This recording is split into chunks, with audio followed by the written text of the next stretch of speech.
आपण संविधानाचा आत्मा कोणत्या कलमाला म्हणतो हा प्रश्न आपण वारंवार विचारत असतो.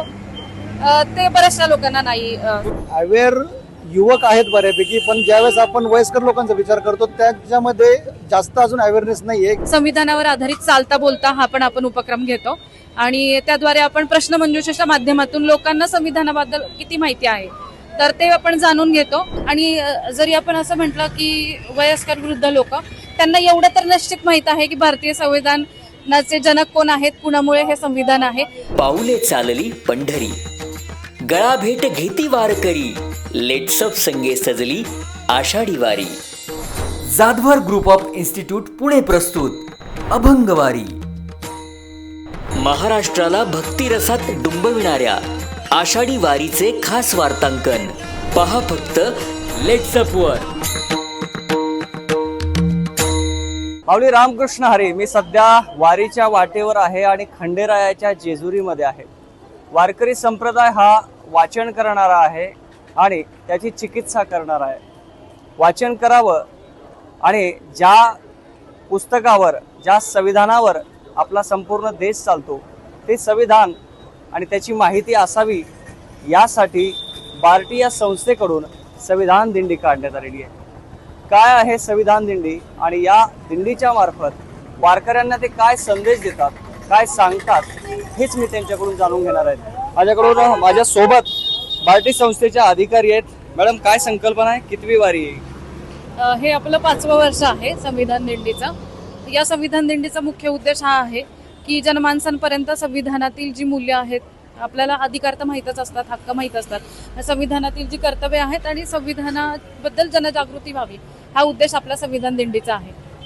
यामध्ये काय कुठले कुठले उपक्रम तुम्ही राबवता, काय वारकऱ्यांशी बोलता, थोडक्यात सांगा.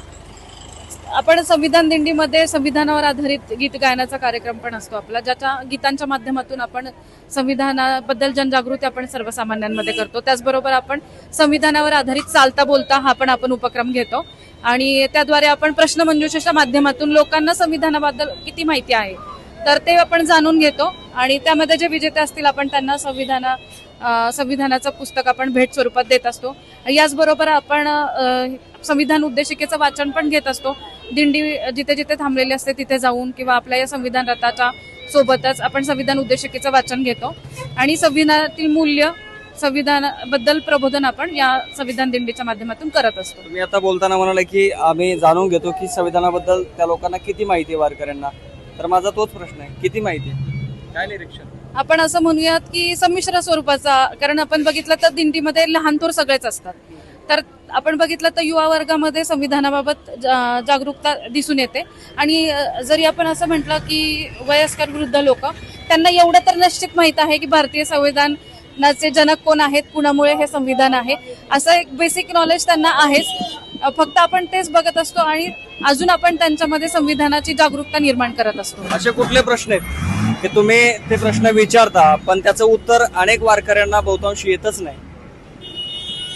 पहा, आता संविधान हे तसं पाहायला गेलं तर स्वरूप फार व्यापक आहे संविधानाचं. आपण त्यांच्या वयोमानानुसार आपण त्यांना प्रश्नाची काठिण्य पातळी वगैरे असते. जर युवा वर्ग आहे तर त्यांना आपण थोडेसे, कारण आपण त्यांची चिकित्सक वृत्ती किती आहे किंवा किती त्यांना माहिती आहे, तर असे प्रश्न विचारतो. आणि जे तरी असे थोडक्यात हायलाइट करावे असे कुठले प्रश्न आहेत की त्याचं उत्तरच माहित नाहीये लोकांना अनेकदा? एक सोपा प्रश्न आहे की आपण संविधानाचा आत्मा कोणत्या कलमाला म्हणतो, हा प्रश्न आपण वारंवार विचारत असतो. ते बऱ्याचशा लोकांना नाही. कुठलाय कलम ते? 32, कलम 32. काय त्याच्यामध्ये अधिकार? त्याला संविधानाचा आत्मा म्हटलं जातं, कारण आपण जर बघितलं तर रिट पिटिशन आपल्याला दाखल करायचं असेल, समजा एखाद्या माणसाचा फंडामेंटल राईट किंवा मूलभूत अधिकार आपण असं म्हणूया की तो जर हे केला गेला तर तो काय करू शकतो, हे आपल्याला संविधानाचा आर्टिकल 32 जे आहे ते सांगत असतं. आता तुम्ही उत्तर दिल्यामुळे प्रेक्षकांना 32 बद्दल माहिती भेटलेली आहे. कसा प्रतिसाद मिळतो लोकांचा, वारकऱ्यांचा? मी मगाशी सांगितलं तसं खूप चांगला प्रतिसाद आहे, उत्स्फूर्त प्रतिसाद आहे. कारण प्रत्येक माणसाचा दृष्टिकोन हा वेगळा असतो बघण्याचा. आपण जेव्हा संविधानाचं उद्देशिकेचं वाचन घेतो तेव्हा ते खूप स्वयंप्रेरणेने त्याच्यामध्ये सामील होतात असतात आणि जेव्हा आपण चालता बोलता प्रश्नमंजुषा घेतो तर असं असतं की काही लोक सहभागी व्हायला उत्स्फूर्तपणे येतात, काही लोक थोडंसं लाजाळू असतात, कारण प्रत्येक माणसाचा स्वभाव हा वेगवेगळा असतो. वारकरी आणि संविधान वारकरी आणि संविधान हे सगळा मेळ घालताना किती त्रास होतो किंवा कसं समजून सांगताना तुम्हाला हे होते? त्रास तसा होत नाही, पण आपण माऊलीच्या दर्शनासाठी जात आहोत, तर माऊलीच्या नावाने सुरू होऊन संविधान आपण रुजवलेलं आहे याची माहिती घेतो, त्यावेळेस ते स्वीकार करतात किंवा त्या माहितीचा आत्मसात करतात. ती माहिती किती अवेअर आहेत लोक तुमच्या? अवेअर युवक आहेत बऱ्यापैकी, पण ज्यावेळेस आपण वयस्कर लोकांचा विचार करतो त्याच्यामध्ये जास्त अजून अवेअरनेस नाही आहे की बाबा संविधानचे मूळ काही छोटे मोठे प्रश्न त्यांना उत्तर येतात किंवा थोड्या गोष्टी माहिती, भारतीय राज्यघटना काय ते सांगू शकतात, पण त्याच्यातली कलम काय, केस कसं आहे, त्या कलमाचा अर्थ काय, पुढं काय होतंय, कशाचा आहे, यांना याच्यात जास्त माहिती देता येत नाही. एका वाक्यात काय सांगाल, काय उद्देश आहे दिंडीचा? संविधान दिंडीचा हा उद्देश आहे की वारकरी समाजामध्ये संविधान आणि भारतीय राज्यघटना याचा जे काही मूलभूत माहिती आहे, त्यांचे कर्तव्य जबाबदाऱ्या जे आहेत ते त्यांना समजाव्यात, एवढा एक मूळ हेतू घेऊन आम्ही पुढे जात आहोत. नक्कीच, तर ही होती संविधान दिंडी आणि यांचा उद्देश आपण ऐकला. ज्याप्रमाणे आपण अभंग, प्रमाण, गवळण या सगळ्या गोष्टीची चिकित्सा आणि याचं वाचन, पठण हे वारकरी करत असतात आणि निष्ठेने करतात.